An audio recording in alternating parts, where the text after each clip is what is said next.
سیاسی تحریکوں کا حصہ بن کے کچھ نہ کچھ ذہن میں آ ہی جاتا ہے، خاص کر جب آپ جیل کاٹ کے نکلتے ہیں۔ یہ جمہوریت کا بازار ہے صاحب، یہ جمہوریت کا بازار ہے صاحب، یہاں ضمیر بکتے ہیں، یہاں اصول بکتے ہیں، جو نہ بکے یہاں ضرور بکتے ہیں، یہاں سودا ایمان ہوتا ہے، سرعام ہوتا ہے، سر بازار ہوتا ہے۔ جناب ڈپٹی سپیکر صاحب، ہم اس وقت جس ایوان میں موجود ہیں اس کا کام ہی آئین سازی ہے۔ We are called legislators۔ ہم آئین ساز، قانون ساز یہاں پہ بیٹھے ہیں، ہم اس قابل نہیں ہیں، لیکن اللہ تعالیٰ نے، آپ کی توجہ چاہیے مجھے، اللہ تعالیٰ نے 25 کروڑ عوام کی طاقت اور اپنی برکت سے ہم میں استطاعت دی ہے کہ ہم اپنی ذات سے نکل کے اس سبز ہلالی پرچم اور اس بابائے قوم کی فرمودات کی روشنی میں اس ملک کو ملک بنا سکیں، جس کے لیے برصغیر پاک و ہند کی گلی گلی کوچے کوچے یہ نعرہ لگتا تھا کہ بٹ کے رہے گا ہندوستان اور بن کے رہے گا پاکستان۔ اور پاکستان کا مطلب کیا؟ لا الہ الا اللہ۔ تو لا الہ الا اللہ کا کیا مطلب ہے؟ جناب ڈپٹی سپیکر صاحب، آئین کی یہ کتابیں جو ہیں یہ پاکستان چلانے کے لیے ایک مقدس ڈاکیومنٹ ضرور ہے، لیکن صرف ایک کتاب میں تبدیلی نہیں ہو سکتی، وہ قرآن عظیم الشان ہے۔ اس کے علاوہ ہم نے کبھی بھی یہ نہیں کہا کہ آئین میں تبدیلی نہیں ہو سکتی، قانون سازی نہیں ہو سکتی، because constitution is a living document. آئین میں تبدیلیاں ہوتی رہیں گی، اس کے ہم خوبصورت سے خوبصورت اور مؤثر سے مؤثر تر بناتے رہیں گے، لیکن جناب ڈپٹی سپیکر صاحب، آئین کی یہ کتابیں ہماری کسی بہن کے سر کے دوپٹے سے زیادہ قیمتی نہیں ہے۔ میں اپریشیٹ کرتا ہوں ملتان سے ہمارے ایک بھائی ایم این اے صاحب، گیلانی صاحب کے برخوردار موسیٰ بھائی تھے شاید کل، انہوں نے سپورٹ کی وہ بات کہ اگر، اور میں آج اس ایوان کے سامنے یہ بات رکھتا ہوں کہ اگر خواتین کو اٹھا کے، خواتین کو اغوا کر کے، بچوں کے سینوں سے پلاسوں کے ذریعے گوشت نوچ کے اور ان کی آوازیں ان کی ماں کو سنا کے آپ نے قانون سازی کرنی ہے، شرم کا مقام ہوگا۔ جناب ڈپٹی سپیکر صاحب، میں نہیں چاہتا تھا میں نام لوں، لیکن تاریخ کی درستگی کے لیے ضروری ہے۔ گھر کے سامنے سابق وزیر خارجہ جناب شاہ محمود قریشی صاحب کی بہو، ہماری بہن، میرے چھوٹے بھائی زین قریشی کی گھریلو خاتون وائف کو جب نقاب پوشوں نے اغوا کیا، میرے بھائیوں، میرے دوستوں، آپ اگر اس بات پہ سٹینڈ لے لیتے جب اس ایوان میں آپ کے اور میرے 10 بھائیوں کو اٹھا کے لے گئے رات کو، آج تک 9 ستمبر کی رات تھی وہ، آج ہم 18 اکتوبر کو رو رہے ہیں۔ جناب سابق وزیر اعظم صاحب، راجہ صاحب، بے نظیر صاحبہ کی شہادت صرف آپ کا نقصان نہیں، ہم سب پوری قوم کا نقصان تھا، لیکن آج جب ہم بے نظیر کی شہادت کی بات کرتے ہیں، آپ مجھے بتائیے اس ایوان کے اندر سے جب آپ کے ایم این ایز کو نقاب پوش اٹھا کے لے گئے اور وزیر اعظم کو شہید نہیں ہونے دیں گے، عمران خان تو گولی کھا کے، آپ نے کہا کہ 18 اکتوبر کو آپ کے کارکن بے نظیر صاحبہ کے ٹرک پہ وہ گئے اور انہوں نے کوشش کی کہ اپنے لیڈر کو بچا سکیں۔ ان لوگوں کا بھی پتہ کریں جو بے نظیر صاحبہ کو تڑپتا ہوا چھوڑ کے کہیں اور نکل گئے، لیکن اسی طرح جب وزیر آباد میں عمران خان صاحب پہ حملہ ہوا، ہمارے کارکن بھی لپ کے اس کنٹینر کی طرف، اور وہ مرد بحران جب باہر نکلا تو اس نے اسی طرح ہاتھ اٹھایا ہوا تھا، بدن پہ گولیاں کھا کے۔ عمران خان ڈرا نہیں تھا، جھکا نہیں تھا، خون نکل رہا تھا بدن سے، لیکن ہاتھ مکہ بلند تھا، اسلام کے دشمنوں، پاکستان کے دشمنوں کے خلاف، آپ کے خلاف نہیں۔ یہاں پہ میرا ایک چھوٹا بھائی ہے، اس نے کل فلسطین کے حوالے سے عمران خان صاحب کے بارے میں بات کی۔ جناب ڈپٹی سپیکر صاحب، وہ اس وقت ایوان کا حصہ نہیں تھے جب یہاں ہم نے 2 OIC کانفرنسز کی، یہاں پہ شنگھائی کوآپریشن آرگنائزیشن کا اجلاس ہوا، کامیاب ہوا۔ یہ کامیابی صرف آپ کی نہیں، ہماری بھی ہے۔ یہ کامیابی ریاست پاکستان، حکومت پاکستان، عوام پاکستان کی ہے۔ اسی لیے ہم نے 15 اکتوبر کا اپنا احتجاج مؤخر کیا کہ کوئی یہ نہ کہے باہر کے آنے والے مہمان کہ یہ تو آپس میں مشترک گریبان ہیں، یہ ہمارے ساتھ کیا تعاون کریں گے. لیکن ہم وہ بیان نہیں بھولے جناب جب سابق وزیر خارجہ بلاول صاحب جب اس اپوزیشن میں تھے اور جب یہی صورتحال تھی اپوزیشن اور حکومت کے بیچ میں، اور انہوں نے یہ بات کی. ہمیں بڑا لوگ کہتے ہیں SCO پہ آپ احتجاج کی بات کرتے تھے. بلاول صاحب آن ریکارڈ ہے جب انہوں نے کہا تھا کہ ہم اسی ایوان میں بیٹھیں گے اور ہم دیکھتے ہیں کہ ہاں وہ ایسی کیسے ہوتی ہے.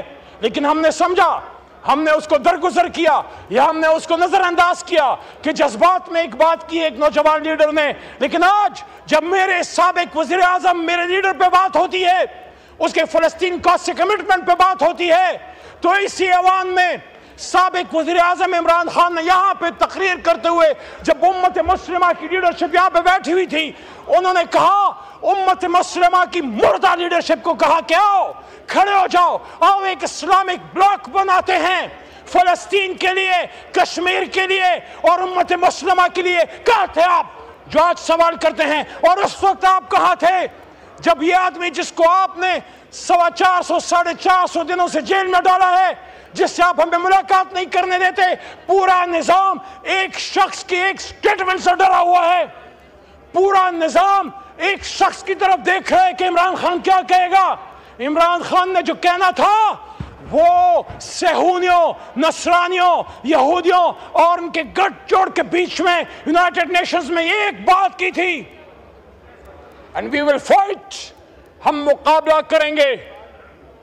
اور یہ بات بنی گالا عمران خان صاحب کو میں نے جناب ڈپٹی اسپیکر صاحب 2022 میں رژیم چینج کے بعد کی کہ خان صاحب یہ بات ٹھیک ہے کہ آزاد خارجہ پالیسی، روس سے تعلقات اور ایبسولوٹلی ناٹ بڑی وجوہات ہیں آپ کی حکومت ختم کرنے کی، لیکن میرے خیال میں سب سے جو بڑی وجہ ہے وہ یہ ہے کہ جب آپ نے صہیونیوں، اسرائیل کے زرخریدوں کے بیچ میں یونائٹڈ نیشنز میں امت مسلمہ کو کھٹا کرنے اور یا کنابل یا کنستعید اور مدنی ریاست کی بات کی، تو اس وقت ان کے کان کھڑے ہو گئے کہ اس آدمی کو ویسے ہی مثال بنانا ہے. جب امت مسلمہ سے کوئی لیڈر کھڑا ہوتا ہے، یہ آپ کا میرا مشترکہ درد ہے میرے بھائیوں اور بہنوں، یہ آپ کا میرا مشترکہ درد ہے. جب کبھی انور سادات کھڑا ہوا، کرنل قذافی کھڑا ہوا، صدام حسین جب تک امریکہ کے ساتھ تھا ٹھیک تھا، لیکن جب کھڑا ہوا اس کو فارغ کر دیا، قذافی کو فارغ کر دیا. شاہ فیصل شہید نے جب تیل بند کیا عرب اسرائیل جنگ میں، جب اس سے فلسطینیوں کا ساتھ دیا، اس کو کس سے مروایا؟ شہید کر دیا. صدام حسین کو بڑی عید کے دن پھانسی دینا ایک میسج تھا امت مسلمہ کو. وہ ضیاء الحق صاحب جو پاکستان کے لیے ایک کردار انہوں نے ادا کیا، لیکن جب اس روس ٹوٹا اور اس کے بعد اس آدمی نے یہ کہا کہ اب ہم سینٹرل ایشیا میں اسلام کا پرچم لہرائیں گے، اس کے بعد امریکہ نے کیا کہا کہ نہیں یہ ہمارا ایجنڈا نہیں ہے، تو انہوں نے نہیں چھوڑا، چاہے سیاسی ہے چاہے غیر سیاسی ہے، جس نے امت مسلمہ کی بات کی ہے اس کو مار کے چھوڑا. بھٹو نے جب نیوکلیر ایسٹس پہ کمپرومائز نہیں کیا اور رد قادیانیت پہ دستخط کر دیا، اس نے خود کہا تھا مجھے پتا ہے میں اپنے ڈیتھ وارنٹ پہ دستخط کر رہا ہوں، تو انہوں نے نہیں چھوڑا. ہوش کے نہ کھلو، ہوش کے نہ کھلو. جب بھی وقت کا کوئی لیڈر پیدا ہوگا امت مسلمہ میں چیلنج کرے گا. جب ٹیپو سلطان پیدا ہوگا وہ کہیں نہ کہیں سے میر جعفر لا کے، میر صادق لا کے پیٹ سے وار کریں گے. یہی عمران خان کے ساتھ ہوا، لیکن وہ خوش قسمت ہے اللہ نے اس کی زندگی لکھی تھی، ورنہ وزیر آباد میں ملک کے دشمن، اسلام کے دشمن، پاکستان کے دشمن اپنا کام کر گئے تھے. تو میرے دوستو آپ آئین سازی کیجئے، لیکن لوگوں کے سروں سے دوپٹے چھین کے نہیں. آپ آئین سازی کیجئے، لیکن فیاض ہمارے MNA ہیں، آپ کے بھی بچے ہوں گے، آپ کے بھی بیٹے ہوں گے. فیاض صاحب کے بیٹے کا اس کے بدن کا گوشت پلاسوں سے کھینچ کے اس کی ماں کو اس کی چیخیں سنائی گئی اور کہا گیا اب بولو اپنے باپ کو، اب بولو اپنے خاوند کو کہ وہ اپنا ووٹ ہمیں دیتا ہے نہیں دیتا، ترمیم کے حق میں دیتا ہے نہیں دیتا. یہ کیسی آئینی ترامیم ہے جس میں ہمیں اس کو اغوا کرنا پڑ رہا ہے؟ یہ کیسی آئینی ترامیم ہے جس میں سعد اللہ بلوچ، وہ کشمیر میں تو نہیں رہتا، مقبوضہ کشمیر میں، سعد اللہ بلوچ جو MNA ہے ہمارے اس معزز ایوان کا، وہ فلسطین میں تو نہیں رہتا، وہ غزہ کا باشندہ نہیں ہے، وہ پاکستان کا اور پاکستان کے دل پنجاب کا باشندہ ہے۔ اس کی وائف، اس کی بیٹی اور ان کی خالہ کو اٹھا لیا گیا اور تھریٹ کیا گیا کہ آؤ ووٹ کرو ان ترامیم کے حق میں، ورنہ آپ کے ساتھ یہ اور یہ کیا جائے گا، یہ آپ کی ترامیم ہے۔ آپ سوال کرو بلاول صاحب سے، میاں نواز شریف صاحب سے سوال کریں کہ کیا یہ سب آپ کی مرضی سے ہو رہا ہے؟ راج صاحب، یہ کافی نہیں ہے، یہ کافی نہیں ہے کہ آپ یہ کہیں کہ ہم نہیں کر رہے۔ ہو سکتا ہے آپ نہ کر رہے ہوں، لیکن حکومت آپ کی ہے، حکومت مسلم لیگ نون کی ہے، صدر پاکستان پیپلز پارٹی کا ہے۔ بڑا عجیب لگتا ہے، بڑا عجیب لگتا ہے آئین بنانے والی جماعت جو اپنے آپ کو آئین بنانے کی دعوے دار کہتی ہے اور ووٹ کو عزت دو کی نمبردار مسلم لیگ نون، آپ کے دور میں آئین کے ساتھ، بنیادی انسانی حقوق کے ساتھ یہ کھلواڑ ہو رہا ہے۔ آپ مجھے بتائیں، کیا آپ پاکستان کی تاریخ کے سامنے سرخرو ہوں گے؟ آج جو سپریم کورٹ پہ حملہ ہے، آج جو جناب ڈپٹی سپیکر صاحب توجہ کیجئے، آج جو چیف جسٹس آف پاکستان پہ حملہ ہے، یہ تو وہی چیف جسٹس کی کرسی ہے۔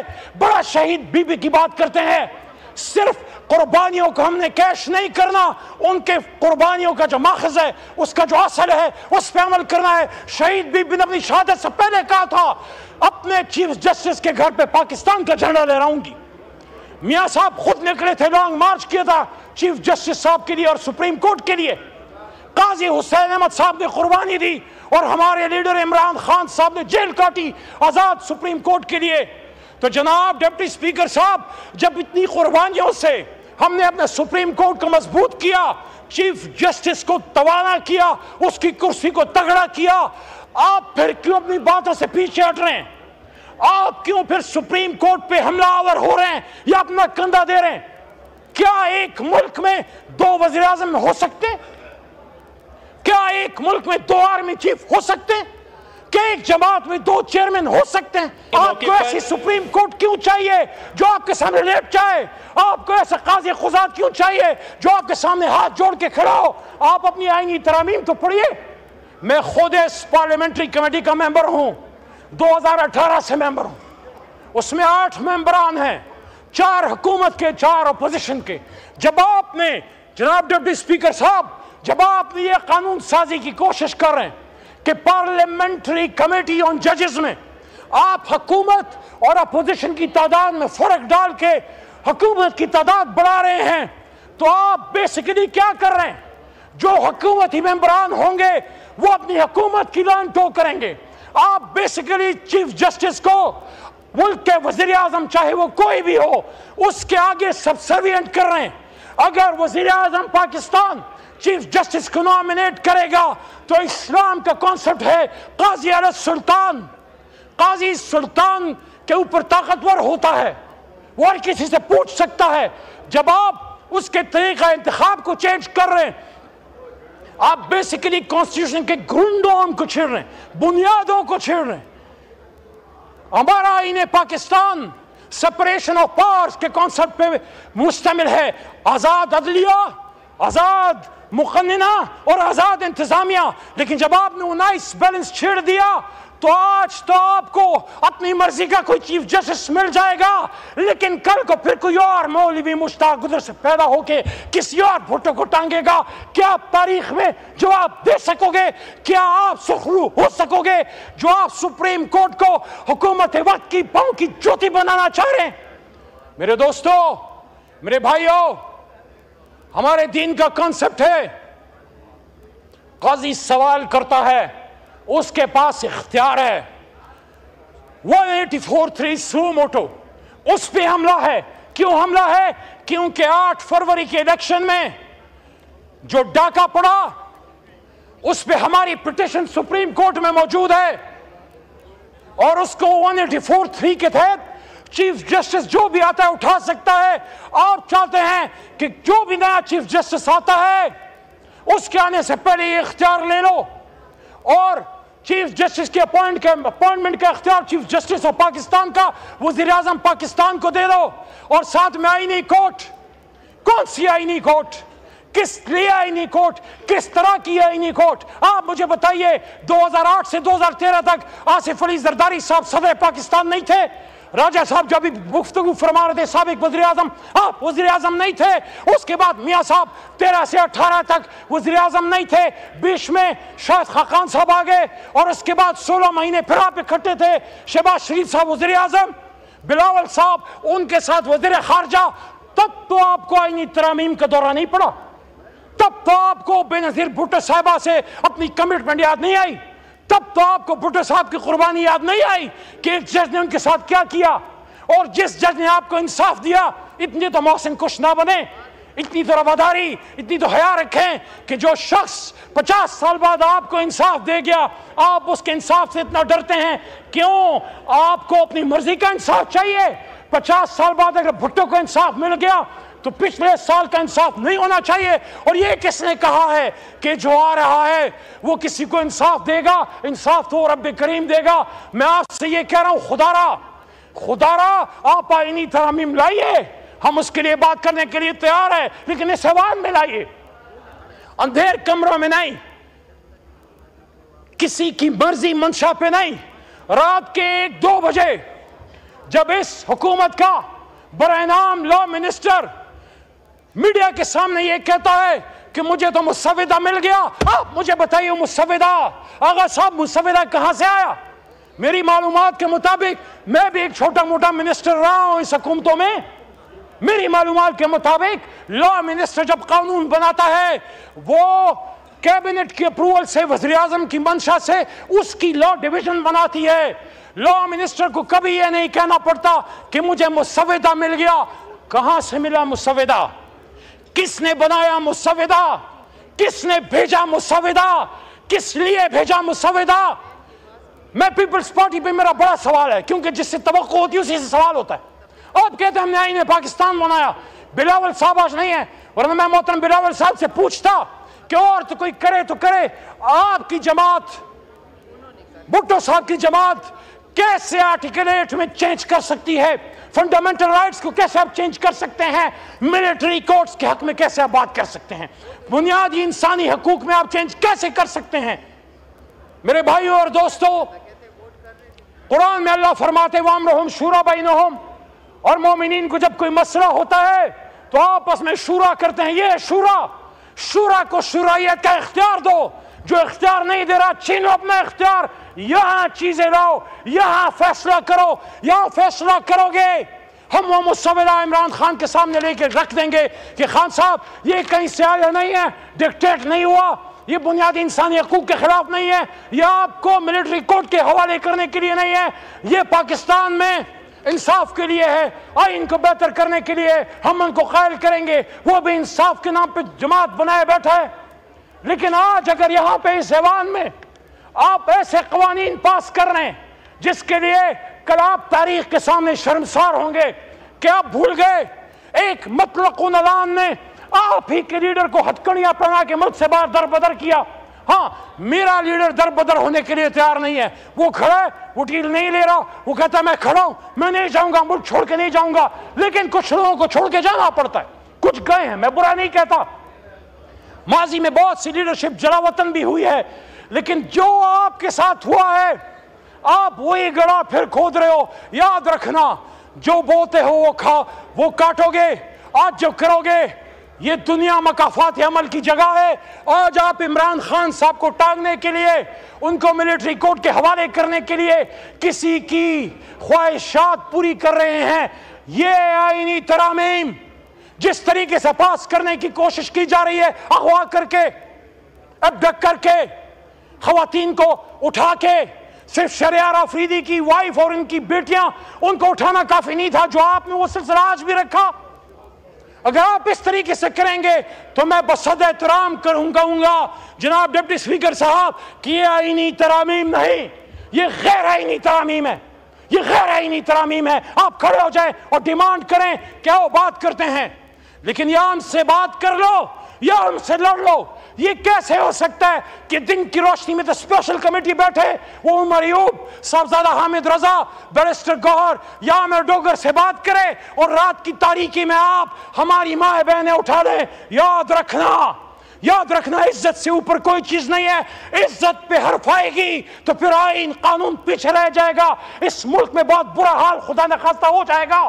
آپ دیکھ لیں بلوچستان میں کیا ہو رہا ہے، آپ دیکھ لیں فاٹا ٹرائبل بیلٹ میں کیا ہو رہا ہے، پشتون کیا بات کر رہے ہیں، بلوچ کیا بات کر رہے ہیں۔ اس وقت صرف تحریک انصاف اور کسی ارتکاب کی جماعتیں بھی، ایک زمانے میں پیپلز پارٹی ملک کی بڑی جماعت ہوا کرتی تھی، یہ بڑی جماعتیں خاص کر پی ٹی آئی کشمیر میں ہے، جی بی میں ہے، سندھ میں ہے، کراچی میں ہے، جب بلوچستان میں ہے، پنجاب میں ہے، اسلام آباد میں ہے اور خیبر پختونخوا میں ہماری جماعتیں، بڑی وفاقی جماعتیں علاقائی تعصب کو بڑھنے نہیں دیتی، بلوچ، پنجابی، سندھی، پٹھان کے نام پہ سیاست کرنے نہیں دیتی۔ یہ جماعتیں نسل کی امتیاز سے اوپر اٹھ کے پاکستانیت اور جناح کے نام پہ سیاست کرتی ہیں۔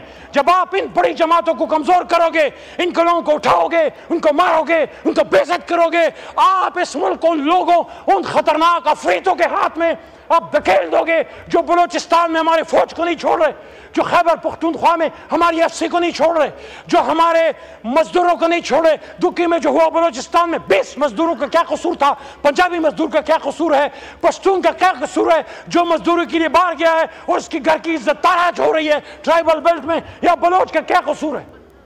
اس کے لیے ضروری ہے کہ آج ہم یہاں مل کے بیٹھیں، آپ ان آئینی ترامیم کو اس ایوان میں لائیں، اس پہ مہینہ 2 مہینے بحث کریں، ہم انشاءاللہ اس کو وہ بہتر کر کے دیں گے کہ آئین پاکستان کا نظارہ دنیا کرے گی۔ اس میں بنیادی انسانی حقوق کا تحفظ بھی ہوگا، اس میں سویلین سپریمیسی بھی ہوگی، لیکن اس میں آزاد جوڈیشری بھی ہوگی، اور یہ فوج بھی ہماری دشمن نہیں ہے۔ ایک دن اگر فوج نہ ہو یہ ملک نہیں رہ سکتا، لیکن فوج جب اسٹیبلشمنٹ جب سیاست میں آتی ہے وہاں پھر قائد اعظم کا فرمان کا روک ہے، جو سٹاف کالج کوئٹہ میں نے کہا تھا کہ policy is a domain of civilians and you are supposed, آپ نے امپلیمنٹ کرنا ہے، you are supposed to implement the orders, the policies of the federal government of the civilians۔ Policy ہم نے بنانی ہے، مل کے پاکستان کو مضبوط کرنا ہے، لیکن اگر یہ نہیں کرو گے اغوا کاری جاری رہے گی، ابڈکشن جاری رہے گی، ڈس اپیرنس جاری رہے گی۔ آج یہ پورے ایوان میں پیچھے دیکھ لیں، آپ تو بیٹھے، یہ میرے پیچھے پورا ایوان خالی ہے۔ آج جناب ڈپٹی اسپیکر صاحب، دہشت گرد کھلے پھر رہے، قاتل کھلے پھر رہے، ڈاکو کھلے پھر رہے، لیکن ایمنیز اپنی جان بچاتے پھر رہے۔ یہ کرسیوں پہ آپ کے بھائی بہن بیٹھا کرتے تھے اور پھر آئیں گے انشاءاللہ، لیکن آپ سوال تو کیجئے یہ کیا وجوہات ہیں؟ اگر آئینی ترامیم اتنی اچھی ہیں، پاکستان کے لیے بہتر ہیں، تو ان کو اغوا کیوں کرنا پڑ رہا ہے؟ ان کے ضمیر کیوں خریدنے پڑ رہے ہیں؟ ان کی بیٹیاں کیوں اٹھانی پڑ رہی ہیں؟ ان کے بچوں کے گوشت کو کیوں نوچا جا رہا ہے؟ یہ آپ کسی کے بدن کے گوشت کو نہیں نوچ رہے، آپ سیاست کے اس مردہ ضمیر بدن کو مزید تاریک کر رہے ہیں۔ آپ مت نوچنے دو سیاست کے اس چہرے کو، مزید جتنا نوچ چکے وہ کافی ہے، اور شہادتیں مت دینے دو اور پاکستان کو تباہ مت ہونے دو۔ آخری بات، اے چاند یہاں نہ نکلا کر، یہاں الٹی گنگا بہتی ہے۔ اے چاند یہاں نہ نکلا کر، یہاں الٹی گنگا بہتی ہے۔ اس دیش میں اندھے حاکم ہیں، نہ ڈرتے ہیں، نہ نادم ہیں، نہ لوگوں کے وہ خادم ہیں۔ ہاں ہے اس دیش میں کاروبار بہت، ہاں اس دیش میں ہے کاروبار بہت، اس دیش میں گردے بکتے ہیں، اس دیش میں گردے بکتے ہیں۔ کچھ لوگ ہیں علی شان بہت، اور کچھ کا مقصد روٹی ہے۔ اے چاند یہاں نہ نکلا کر، لیکن ہم مایوس نہیں ہیں، ہم اپنے اللہ پہ ہمیں یقین ہے، ہمیں یقین ہے جس قوم نے ہم نے بھیجا ہے ہمیں بڑی طاقت ہے، ہمیں بڑی جستجو ہے، ہمیں بڑا حوصلہ ہے۔ انشاءاللہ عمران خان نکلے گا، آئے گا، اور جو میں نے بات کی تھی عوام کی طاقت سے اس کرسی پہ ایک بار پھر بیٹھے گا، لیکن وہ تب ہوگا اور پاکستان میں جمہوریت تب مضبوط ہوگی جب ہم ایک دوسرے کو اغوا کرنا، بلیک میل کرنا، عزت تاراج کرنا اگر ہماری طرف سے ہوا ہے وہ بھی غلط ہے، اگر ہماری طرف سے کسی کا دروازہ توڑا گیا وہ بھی غلط ہے، اگر ہماری طرف سے ہماری حکومت میں رات کو کسی کو اٹھایا گیا وہ بھی غلط ہے۔ لیکن آج آئین سازی کے نام پہ جو پاکستانی لیڈرشپ پاکستانی عوام کا مذاق اڑایا جا رہا ہے. میں سمجھتا ہوں پوری دنیا کے سامنے ہمارا چہرہ شرم سے شرمسار ہے کہ آج پاکستان میں آئین سازی کی بات ہو رہی ہے ڈپٹی اسپیکر صاحب, اور آدھا ایوان خالی ہے. بہت شکریہ. پاکستان زندہ باد, پاکستان کی جمہوریت, پاکستان کے عوام, شکریہ. اور عمران خان پائندہ باد.